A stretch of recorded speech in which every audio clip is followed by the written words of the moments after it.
Saludos amigas, amigos, ustedes sintonizan Acento TV y este es su espacio de entrevistas y comentarios a partir de ahora.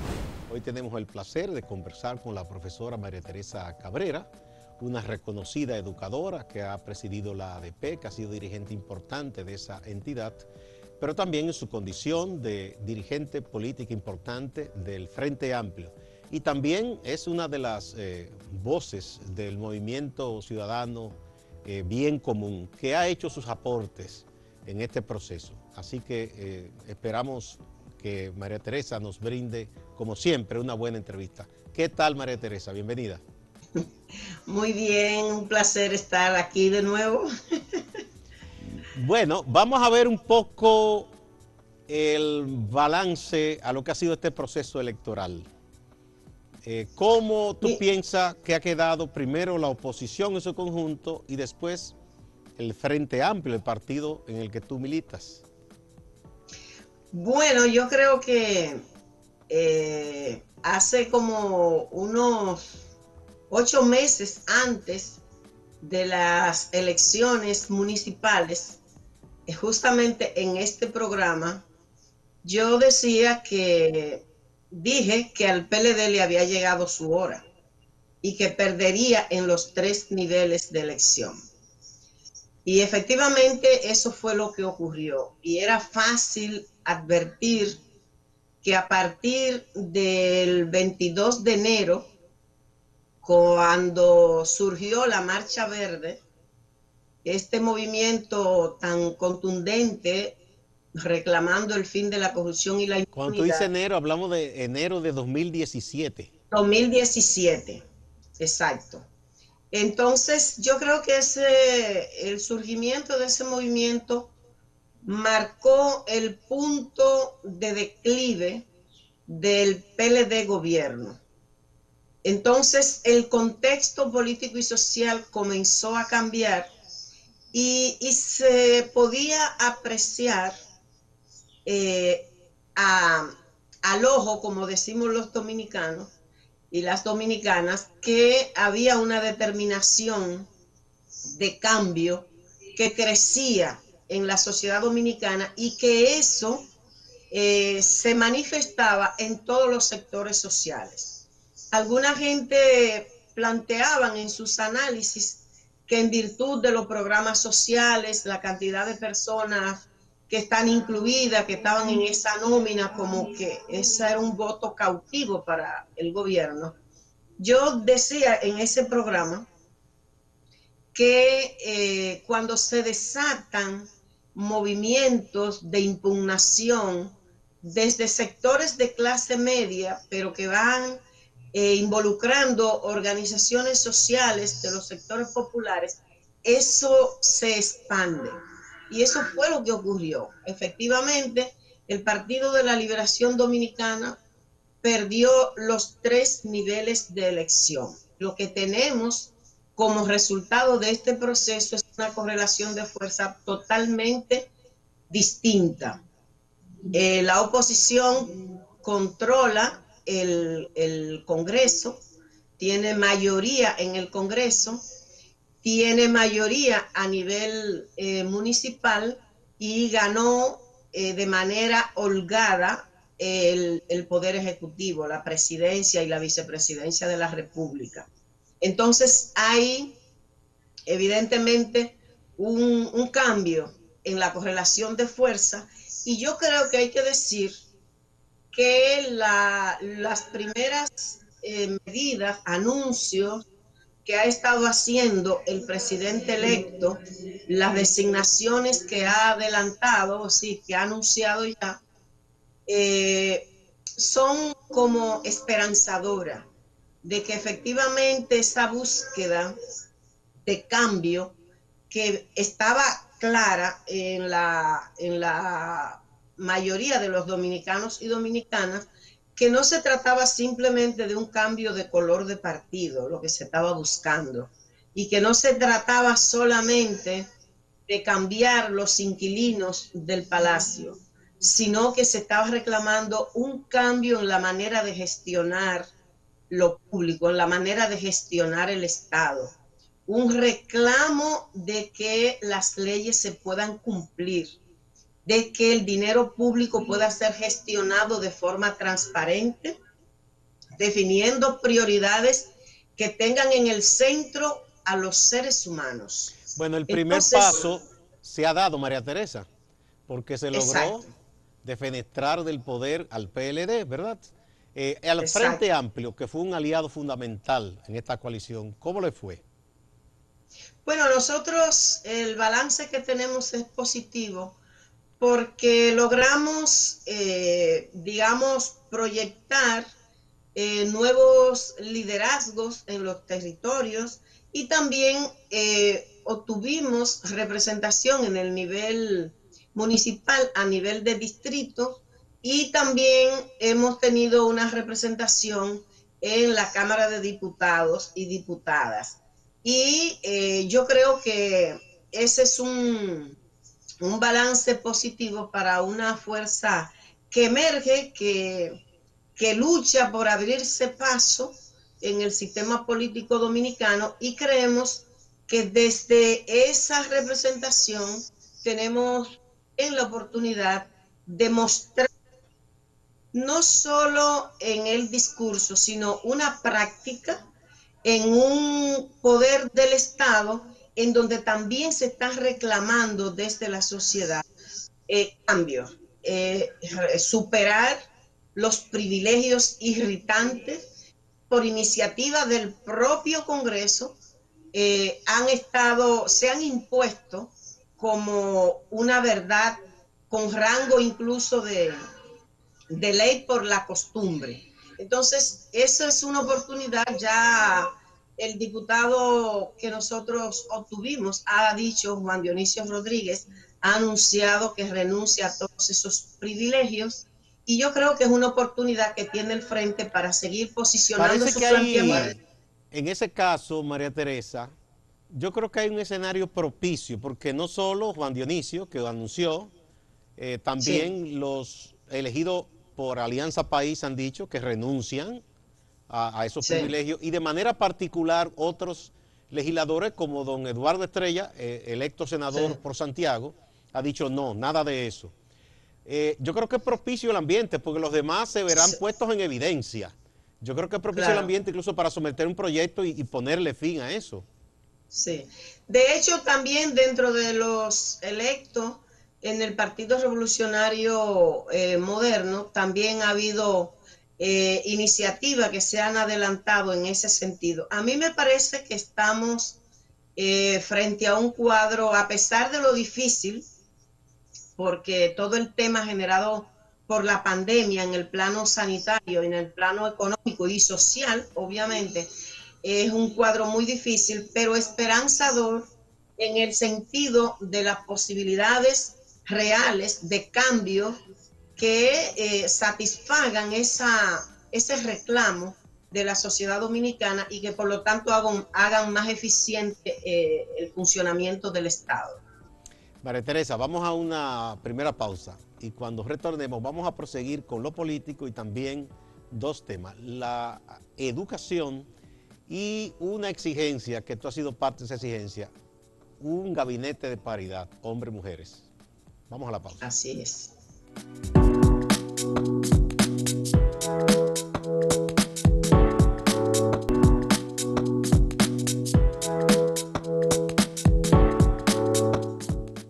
Muchas gracias por continuar a partir de ahora. María Teresa Cabrera, una reconocida educadora y dirigente política, es nuestra invitada de hoy. Bueno, entonces ahí se generó mucha alegría con esos resultados electorales, pero al mismo tiempo hay altas expectativas. ¿En qué medida tú Sí. piensas que el nuevo gobierno que va a encabezar Luis Abinader, acompañado de Raquel Peña, podrá de alguna manera llenar esas expectativas? ¿Cuáles serían, tú piensas, las medidas o políticas mínimas que debe poner en práctica la nueva gestión? Mira, yo creo que algunas señales ya han comenzado a aflorar, como decía, en las primeras decisiones. La decisión, por ejemplo, del primer anuncio que hizo el presidente electo de colocar al frente de las políticas de transparencia y ética a doña Milagro Ortiz Bosch, a mí me parece que manda una señal, que fuera ese justamente el primer anuncio que hiciera don Luis Abinader. Pero también tú tienes la designación de Seara Hatun, una persona que fue, digamos, clave en la definición del programa de gobierno y de manera muy concreta en lo que tiene que ver con las políticas sociales y todo el tema que tiene que ver con lo institucional, porque tiene una trayectoria, tiene una concepción muy clara del desarrollo y esa es una oportunidad también que tenemos de tener al frente del Ministerio de Economía y Planificación a una persona como Seara Hatun, pero colocar al frente de la Dirección de Compras y Contrataciones Públicas a Carlos Pimentel, que no solo ha sido una figura central en ese reclamo, sino también que tiene todas las competencias, una capacidad probada de dominio, de manejo de esos temas, y nos Es un parece a especialista, nosotros, de hecho. exacto, creo que eso también es una señal importante que manda el presidente electo. Y así hay los anuncios que ha hecho hasta ahora, la reiteración de su compromiso con una justicia independiente, comenzando por lo que está en su competencia de entrada, que es la designación de un procurador o una procuradora general de la República, verdaderamente comprometido con gestionar en función de lo que la ley manda y no en función de mandato ni del poder político ni del poder económico. ¿Ustedes han hecho Ese algunas es, recomendaciones, algunos nombres para el cargo de la Procuraduría? Mira, nosotros nos parece muy oportuno el planteamiento que se ha formulado de proponer a la ex magistrada Miriam Germán. Yo creo que las razones sobran para pensar que una ciudadana con la trayectoria en el ejercicio que ha desempeñado en la judicatura, con la probidad, con el carácter, con la profesionalidad que ha mostrado, yo creo que es una garantía de que podemos tener esperanza en que efectivamente habrá un comportamiento distinto desde el Ministerio Público que se inscriba en lo que la Constitución y las leyes le mandan. Ese es un paso muy importante y yo diría que de nación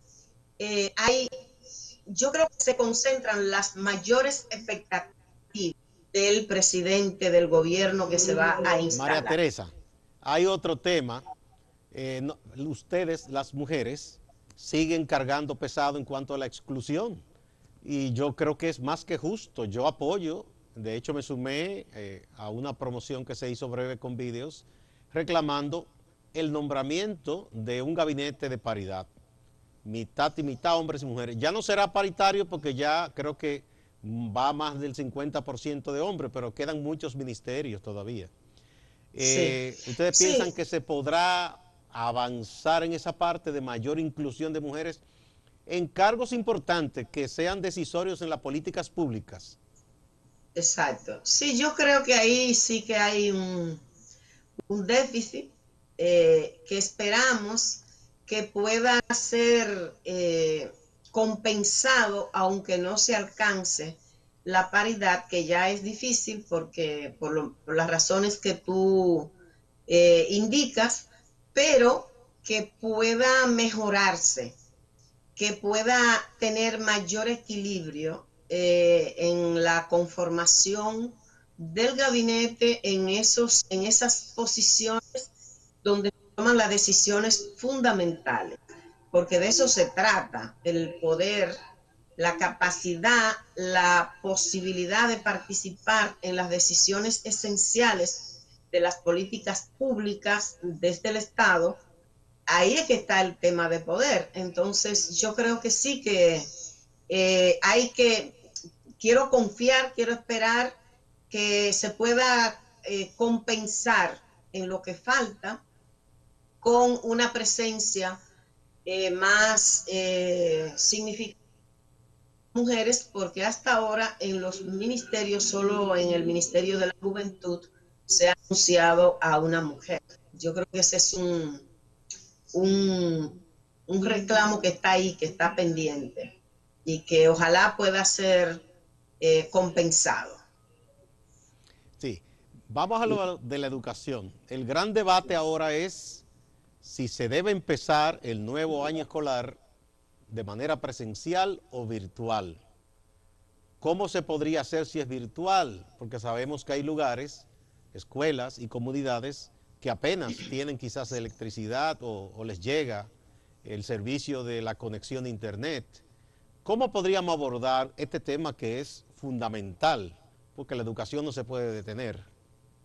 Yo creo, Gustavo, que efectivamente la educación es un tema clave y hay que procurar todos los medios posibles para hacer que se pierda el menos tiempo posible. Ahora bien, para mí está claro, yo creo que se debe descartar de manera absoluta, definitiva, la idea de la docencia presencial en estas condiciones que estamos ahora. O sea, yo creo que el cuadro, y escuchando especialistas en el tema sanitario, que además no son solo especialistas, sino que están siguiendo la realidad del comportamiento de la pandemia en la República Dominicana, la situación es realmente dramática.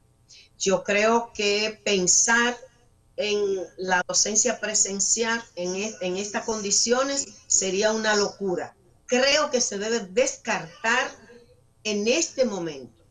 Si para la fecha que está pautada el inicio del año escolar, el 24 de agosto, no es posible pensar en la presencialidad.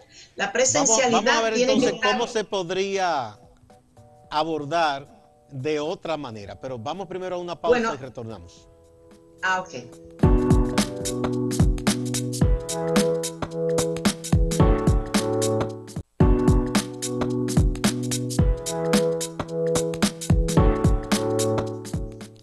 Continuamos con la profesora María Teresa Cabrera. En esta parte que estamos hablando de la apertura del año escolar, tú dices que no se puede bajo ningún concepto pensar en un año escolar normal, presencial, por la situación de la pandemia, que en este momento parece que está en expansión. Ahora bien, Así es. ¿qué tan preparados estamos en nuestro sistema escolar? Y cuando digo sistema escolar hablo de lo público, lo privado, para que se pueda impartir docencia a la distancia, de manera virtual. Sí, yo creo que ese es un tema lamentable, porque todo el mundo tiene razón para pensar en la República Dominicana que estamos en condiciones de trabajar, garantizar la docencia de manera virtual, porque toda la promoción y todo lo que se ha gastado difundiendo la República Digital haría pensar a cualquiera que estamos listos. Sin embargo, eso no es verdad. Por varias razones. Primero, tenemos la brecha en términos del acceso al Internet, la conectividad. Segundo, se necesita para la docencia virtual, no solo se necesita el acceso al Internet, esa es una condición básica, elemental, pero hace falta más. Pensar la docencia virtual implica como corresponde, es decir, pensando en la conformación de entornos virtuales para el aprendizaje, requeriría una plataforma que haga que todo aquello que se puede hacer de manera presencial se pueda hacer también de forma virtual, que la única diferencia sea que nos vemos a través de la plataforma. Sin embargo, eso requiere unas condiciones. No, esas condiciones no están en el sistema. Sin embargo, yo creo que como no tenemos esas condiciones, no solo para lo público, porque a veces creemos que el sector privado es homogéneo y no es así. En el sector privado hay una pequeña élite, unos colegios de élite que tienen todo. Son aquellos colegios de primera que Muy pagan caros, por una cierto. mensualidad bastante alta, tienen estas condiciones, pero hay muchos colegios, la inmensa mayoría de los colegios están en condiciones similares y a veces peores que centros públicos. Entonces, tenemos esa realidad. ¿Qué hay que hacer? A mí me parece que lo primero es que es difícil que el 24, yo no creo que para el 24 de agosto estamos en condiciones de comenzar en ninguna de las modalidades. Las autoridades entrantes van a tomar su responsabilidad el 16. Creo que los esfuerzos se deben orientar a hacer una combinación de formato que vinculen el internet, que vinculen la televisión y que vinculen la radio para llegar a aquellos lugares donde una cosa no llega, llega a la otra, porque Bueno, tenemos el que Estado pensar, tiene canales de televisión que bien claro, los deben podría estar usar, para eso. de señales Exacto. abiertas. Y Y también tiene tiene una radioemisoras estación, una emisora también que llega a todo el país. y una red de la red educativa también. Entonces yo creo que hay que combinar todos esos recursos, pero obviamente se necesita diseñar unos recursos básicos que son necesarios porque es un medio distinto. Entonces, por eso yo creo, y también hay que hacer un nivel de entrenamiento a los profesores y profesoras. Por eso pienso que es difícil que el 24 estemos listos para comenzar, pero creo que sí se pueden crear las condiciones para, en una situación de emergencia, no es una situación Si normal, se pudiera, tenemos que pienso atender yo, eso. María Teresa, tú me dirás que eres la especialista.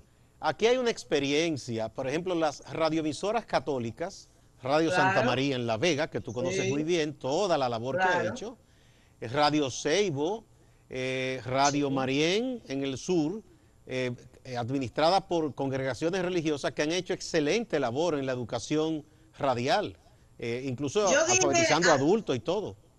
sí, sí, sí, yo y joven incluso.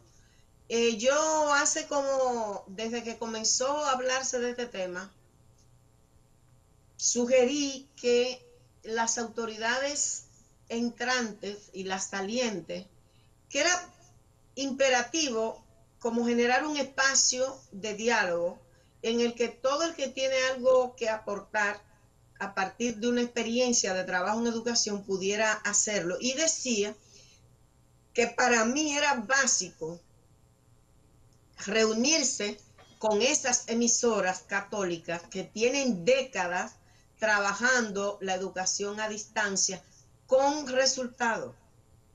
Entonces esa gente tiene experiencia y tiene también deseo de aportar, porque yo, por ejemplo, me comuniqué con el director de las escuelas radiofónicas Santa María y tienen ideas que aportar para afrontar el Yo creo que esos desafío serían aliados fundamentales. básico. Yo creo que por ahí, yo no sé, ojalá que ya el ministro entrante haya podido habilitar un espacio y reunirse con ellos porque tienen experiencia y yo creo que es valioso escucharlo para poder articular, digamos que formatos y estrategias combinadas para hacerle frente a una situación de emergencia que tenemos ahora, porque la presencialidad tiene que ser descartada, en mi opinión, por No ahora. solo por los alumnos, sino mucha gente quizá desconoce que ustedes los educadores son de los más expuestos, no solo en esta situación especial, sino la profesión de educador conlleva una serie de desgaste y riesgo en asuntos de salud que ha sido objeto de estudio incluso. Así es. Nosotros, yo creo que un dato que tiene que tomarse en cuenta es la cantidad de maestros y maestras que superan los 60 años. Son más de 7.000. Pero también la cantidad de maestros y maestras que superan los 10.000 con condiciones preexistentes que lo hacen muy vulnerable frente a la pandemia, teniendo en consideración incluso que más de 300 han sido afectados por el virus Más y de que 300 ya. superan más de 300 docentes. Y los que han fallecido, combinando maestros activos en el aula y maestros y maestras jubilados y jubiladas, ya superan los 50 los que han fallecido ya en estos meses de pandemia. Qué lamentable. Así es. Muchísimas gracias, María Teresa. Siempre es un grandísimo placer conversar contigo y también muy interesante siempre todos los temas que tú tocas. Me alegro muchísimo. Ojalá que más mujeres sean tomadas en cuenta para el gabinete del nuevo gobierno y para la decisión de políticas públicas tan importantes en la educación y en otras áreas. Muchas gracias. Igual a ustedes, amigas y amigos. Y gracias y quédense que siempre hay más en Acento TV y Acento Portal.